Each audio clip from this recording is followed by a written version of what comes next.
Hello दोस्तों, स्वागत है आप सभी का आपके अपनी यूट्यूब चैनल ऑनलाइन स्टडी में। फ्रेंड्स, आज अपन जानेंगे एनडीए के लिए जीके जीएस की जो क्लासेज है उसमें मोस्ट इंपोर्टेंट क्वेश्चनों के बारे में आज अपन जो डिस्कस करने जा रहे हैं। तो वीडियो के एंड तक बनिए रहेगा और जो क्वेश्चन मैं करवाने जा रहा हूँ उनको नोट करते चलिएगा। देखते हैं आज के जो क्वेश्चनों का टास्क है, फटाफट देखते हैं। जीएसटी जो है कब लागू होती है? जीएसटी आप सभी को पता है, जीएसटी का पूरा नाम क्या होता है? Good service and tax. ठीक है, यहाँ अपन कह सकते हैं good and service tax. Good and service जो है टैक्स इसका जो पूरा नाम होता है। ठीक है, अब बात करते हैं ये जो लागू कब हुई थी। तो दोस्तों मैं आपको बता दूं, 1 जुलाई 2017 को जो है ये लागू हुई थी। 1 जुलाई 2017 को ये लागू हुई थी। कंप्लीट इतना बात, अब ये लागू हो गई। अब ये देखो क्या क्या पूछा जा सकता है इसमें। ये किस प्रकार का कर है? ये अप्रत्यक्ष कर है, ये अप्रत्यक्ष कर है, ये भी आपको पता होना चाहिए। ठीक है, और समवर्ती सूची का कर है, क्या जीएसटी एक समवर्ती सूची का कर है? ये भी आपको पता होना चाहिए। समवर्ती सूची का जो है कर है, ये भी आपको पता होना चाहिए। ठीक है,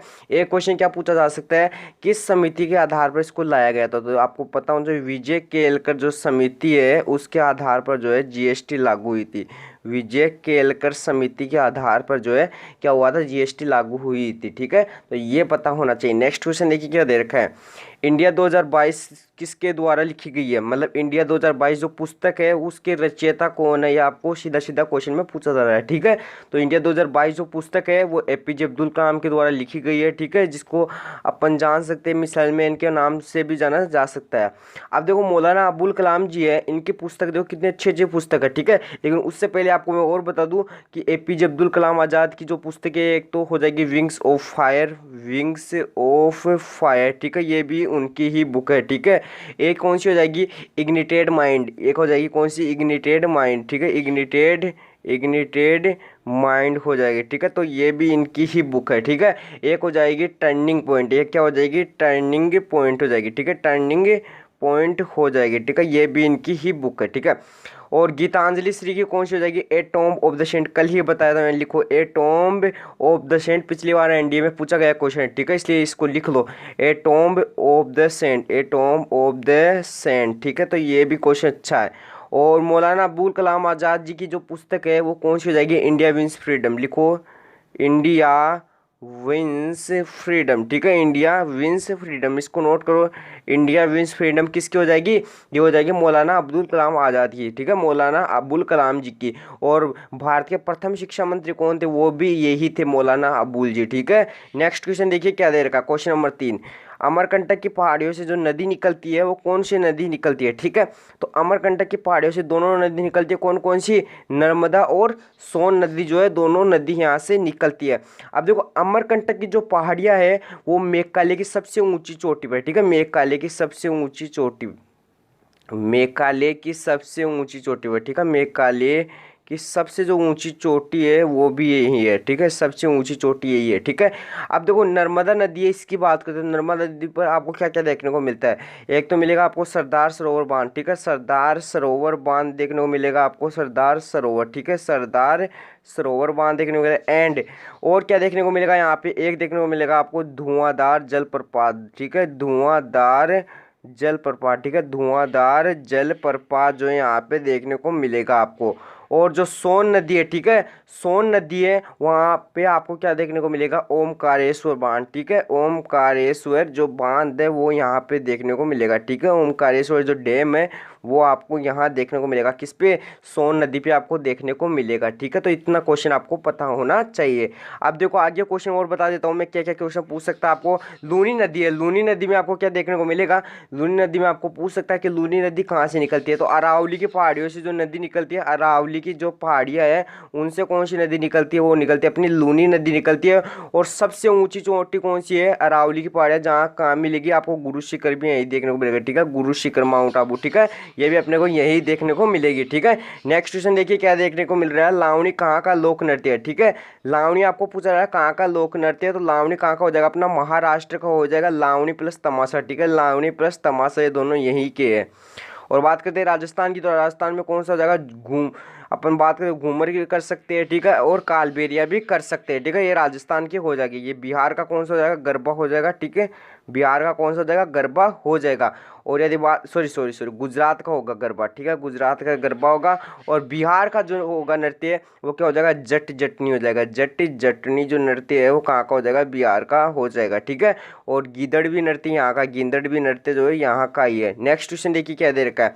नेक्स्ट क्वेश्चन अपना है सबसे लंबी हड्डी का नाम है।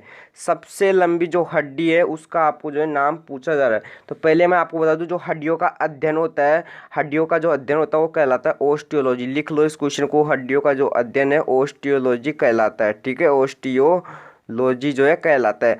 और फीमर सबसे बड़ी हड्डी है जो जांग में पाई जाती है, ठीक है। और जो है मनुष्य में वैसे 205 हड्डियाँ पाई जाती है और नवजात में पाई जाती है 300, ठीक है, वो भी आपको पता होना चाहिए। और छोटी हड्डी हो जाएगी स्टेपी, जो कहाँ पाई जाती है अपने, बताओ फटाफट, कान की जो हड्डी है वो कान में पाई जाती है, ठीक है, छोटी है। और जो मैंडिबल है ये कहाँ की हो जाएगी, जबड़े की हो जाएगी। जबड़े की कौन सी हो जाएगी, मैंडिबल हो जाएगी। नेक्स्ट क्वेश्चन देखिए क्या दे रखा है। नेक्स्ट क्वेश्चन है क्वेश्चन नंबर 6। श्रीलंका में गृह युद्ध की जो समाप्ति हो कब हुई थी, ठीक है। तो श्रीलंका में गृह युद्ध की जो समाप्ति हो कब हुई थी, 2009 में हुई थी। 2009 में इसमें क्या हुआ था, गृह युद्ध की समाप्ति हुई थी श्रीलंका में। और यहाँ के जो प्राइम मिनिस्टर है वो कौन थे, बताओ फटाफट, प्राइम मिनिस्टर कौन है, सॉरी, दिनेश गुणवर्धने जी है, दिनेश गुणवर्धने, ठीक है, दिनेश गुणवर्धने जी है। और यदि बात करें प्रेसिडेंट, राष्ट्रपति कौन है, तो रनीले विक्रम सिंघे, रनीले विक्रम सिंघे, ठीक है, रनीले विक्रम सिंघे यहाँ के जो है क्या है, अपने राष्ट्रपति है, ठीक है। और यदि बात करूँ यहाँ ये कैपिटल, राजधानी क्या है, तो दोस्तों राजधानी मैं आपको बता दूँ राजधानी क्या है, तो इस राजधानी हो जाएगी श्री जयवर्धनपुरे कोटे, ठीक है, श्री जयवर्धनपुरे कोटे, ठीक है, श्री जयवर्धनपुरे कोटे जो है यहाँ की कैपिटल हो जाएगी। नेक्स्ट क्वेश्चन, भारतीय तटीय सीमा के आधार पर भारत का सबसे छोटा राज्य कौन सा है, ठीक है, अच्छा क्वेश्चन है और काफ़ी फेवरेट क्वेश्चन है मेरा, ठीक है। तो ये क्वेश्चन ज़्यादा एग्जाम में पूछा जाता है। अब पूछा आपको भारतीय तटीय, मतलब भारत में जो है तटीय सीमा के आधार पर भारत का सबसे छोटा राज्य कौन सा है, ये इजीली आपको पूछा जाए।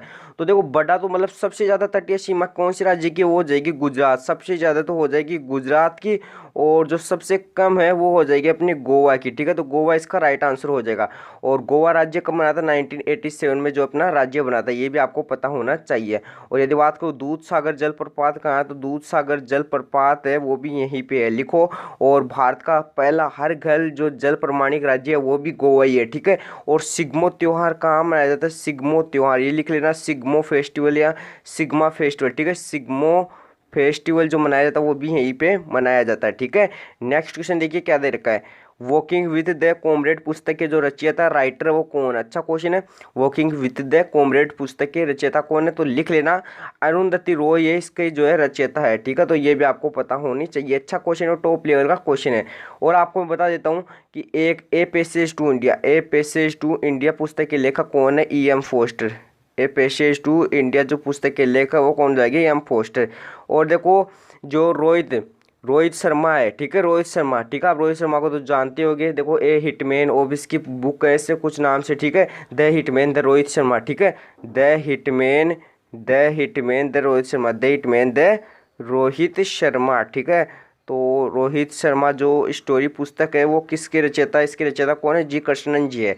और कैथरीन मेयर की जो पुस्तक है, अच्छी पुस्तक है कैथरीन मेयर की, वो कौन सी है, तो वो है मदर इंडिया, ठीक है, मदर इंडिया पुस्तक इनकी है, ठीक है। खत्म, इतना खत्म खात्मा। नेक्स्ट क्वेश्चन देखिए क्या दे रखा है। किस वर्ष कनाडा में पहला राष्ट्रीय खेल मंडल जो है आयोजित किया गया था, तो राष्ट्रीय खेल मंडल जो है कनाडा में पहली बार जो है कब आयोजित किया गया था, ये आपको पूछा जा रहा है। तो 1930 में हुआ था आयोजित, ठीक है, 1930 में हुआ था। कौन, राष्ट्रीय खेल मंडल हुआ था कनाडा में, ठीक है।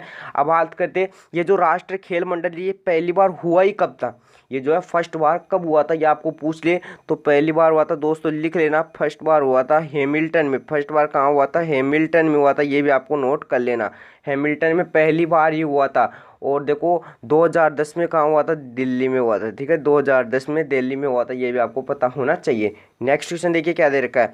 किस देश में प्रथम बार आधुनिक ओलंपिक जो है खेल आयोजित किए गए, तो कौन से देश में आधुनिक ओलंपिक जो खेल है वो पहली बार आयोजित किए गए, तो आपको पता होना चाहिए यूनान में किए गए थे, यूनान में किए गए थे। यूनान बोल दो या फिर एथेंस बोल दो, ठीक है, एथेंस भी आप बोल सकते हो। और कब किए गए थे? 1896 में किए गए थे।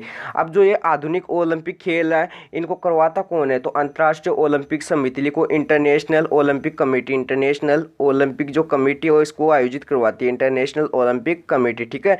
और इसका हेड क्वार्टर है वो कहाँ है? स्विट्जरलैंड में दोस्तों, स्विट्जरलैंड में इसका जो है हेड क्वार्टर है, यह भी आपको पता होना चाहिए। और इसकी स्थापना कब हुई थी? 1894 को। ओलंपिक जो कमेटी इसकी स्थापना हुई थी 1894 को। नेक्स्ट क्वेश्चन देखिए क्या दे रखा है। भारत में जय हिंद जो पुल है वो कहाँ स्थित है? वो अपना दोस्तों हो जाएगा कोलकाता में, ठीक है। इसका पहले पुल का नाम था वो क्या था? वो भी आप लिख लो, माजेर हाट पुल, ठीक है। माजेर हाट पुल, माजेर हाट पुल इसका जो है पहले नाम था। फिर जो है वेस्ट बंगाल की जो सरकार ने सुभाष चंद्र बोस की जो 120वीं जयंती आई थी, सॉरी 125वीं जयंती आई थी, तो उस पर क्या गया था? इसका नाम चेंज किया था, ठीक है। 125वीं जयंती पर इसका नाम चेंज किया था, किसने? वेस्ट बंगाल सरकार ने। नेक्स्ट क्वेश्चन देखिए क्या दे रखा है। भीतरकनिका जो राष्ट्रीय उद्यान है वो कहाँ स्थित है? वो हो जाएगा अपने कहाँ पे? फटाफट होता है ओडिशा में, लगभग ओडिशा इसका जो है करेक्ट आंसर हो जाएगा। ओडिशा इसका बिल्कुल बिल्कुल जो है राइट आंसर होगा, ठीक है। और बताओ, आप मुझे बताओ, सिग्मो त्योहार कहाँ मनाया जाता है? गोवा में मनाया जाता है, ठीक है। तो देखिए नेक्स्ट क्वेश्चन क्या दे रखा है। 1979 में भारतीय प्रधानमंत्री के रूप में, ठीक है, मोरारजी देसाई की जगह किसने ली थी? अच्छा क्वेश्चन है। 1979 में, ठीक है। तो मोरारजी देसाई कब थे पीएम? 1977 में थे, ठीक है। अब 1979 में कौन आ गया?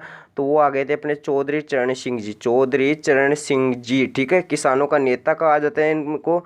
और किसान दिवस भी इनकी ही याद में मनाया जाता है, किसान दिवस, ठीक है। तो वो भी आपको पता होना चाहिए। अब किसान दिवस कब मनाया जाता है वो भी आपको पता होना चाहिए। 23 दिसंबर को क्या मनाया जाता है? किसान दिवस मनाया जाता है, ठीक है। दो बातें कंप्लीट हो गई। और 28 जुलाई, लिखो 28 जुलाई 1979 को ये प्रधानमंत्री बन गए थे, ठीक है। तो ये भी आपको पता होना चाहिए। किसानों का नेता भी इन्हें कहा जाता है। नेक्स्ट क्वेश्चन देखिए क्या देर का। नेक्स्ट क्वेश्चन नहीं, इतने ही क्वेश्चन थे आज के लगभग। तो क्वेश्चन लगभग 13 थे, लेकिन फिर भी मैंने इसमें जो है डबल ट्रिपल क्वेश्चन करवाए हैं। वीडियो अच्छा लगा तो वीडियो को दिल से लाइक कर दें, चैनल पर नहीं हो तो चैनल को सब्सक्राइब कर दें। Thank you and thanks for watching my video.